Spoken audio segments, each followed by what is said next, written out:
Agents are going to be big this year in 2026. They're the best way to scale your work that really leverages AI in a way that makes a difference and makes you more effective. So I'm just going to show you a quick demonstration of how we would create an agent in Copilot, and I'm going to choose creating a presentation checking agent. So we open up our Copilot and we click on New Agent. So that's going to take us through. We're going to pick Configure, and then we're going to give this agent a name. I'm going to call it Presentation Checker, and a description. So upload a presentation, ideally as a PDF, and then ask the agent to check it. I find that it works better to check a PDF than it does to check a PowerPoint presentation. You might find it differently. You can try it both ways. They both work.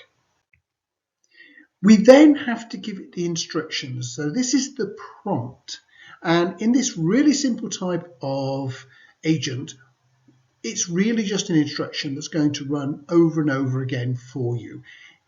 You don't have to remember it. It's going to be accessible to your colleagues. You can fine tune it to get it better and better.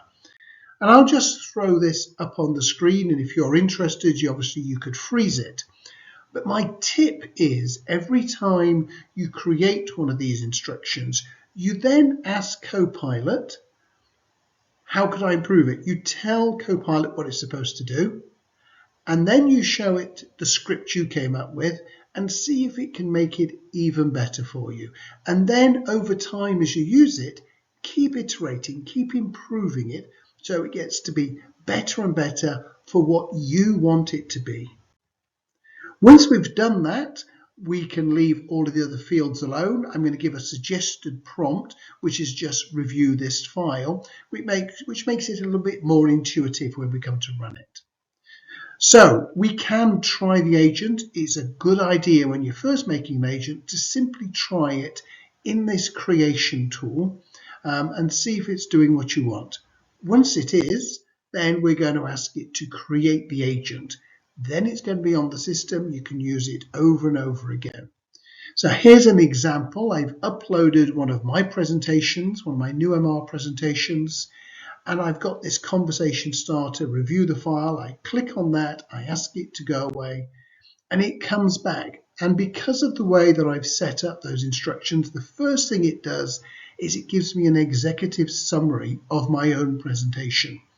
This is a really good idea because if the summary isn't what you intended, it's a red flag that you haven't really got the mission for your presentation right. You're going to need to tweak it so that when it's summarized, it gives you the message that you want to convey. And then it starts listing critical issues, things that could be improved. And it's going to go and highlight some quick wins. And then it's going to talk about some recommendations to do with visual density, action orientation and consistency and things like this. Now, it offers to restructure the presentation. At the moment, I wouldn't do that. I find that when Copilot restructures my PowerPoint, it's not as good. I'm happier for it to give me a whole list of things that it thinks are needs improving. I will take maybe 50% of those and do them, and I will disagree with 50%. That's fine, but I'm getting presentations with far fewer errors. The next thing is if you work in an organization, this is going to be fantastic for scaling up because you can click share at the end of that process, and then you can share it with specific people in your team, or you can share it with your whole organization. Now, I think what this means, you create an agent to do a task. You get some help maybe from your colleagues. It gets better and better. Now everybody is using the best version. And over time, it will get better and better. And when it gets better, you don't have to tell everybody there is a new version. It simply runs as the new version. That is why we're looking at agents as such a scalable tool to make you more efficient. Why use agents? Well, you could have done all of that just with a prompt. You could have a whole spreadsheet maybe, or a Google Doc or something, storing lots and lots of different prompts. But it's easier just to run the agent again. You don't have to memorize where things are, what the settings are. You can share this with your colleagues, and as it improves, everybody will get access to it. So, do you want to learn more about agents? I'm running a course at the beginning of February. We're running it in 2 time zones. So we're running it suitable for America and Europe on the 4th, the 11th, and the 18th of February.